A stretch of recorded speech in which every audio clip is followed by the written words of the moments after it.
पद्मादीनां वरान्दानां निधीनां नित्यदायकम् समस्तदेव संसेव्यम् अनिमाद्यष्टसिद्धिदम् किमत्र बहुनोक्तेन देवी प्रत्यक्षदायकम् तव प्रीत्याद्य वक्ष्यामि समाहितमनः शृणु अष्टोत्तरशतस्यास्य महालक्ष्मीस्तु देवता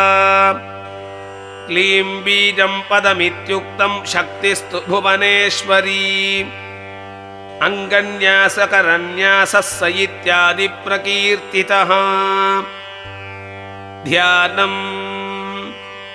वन्दे पद्मकरां प्रसन्नवदनां सौभाग्यदां भाग्यदां हस्ताभ्याम् अभयप्रदां मणिगणैर्नानाविधैर्भूषिताम्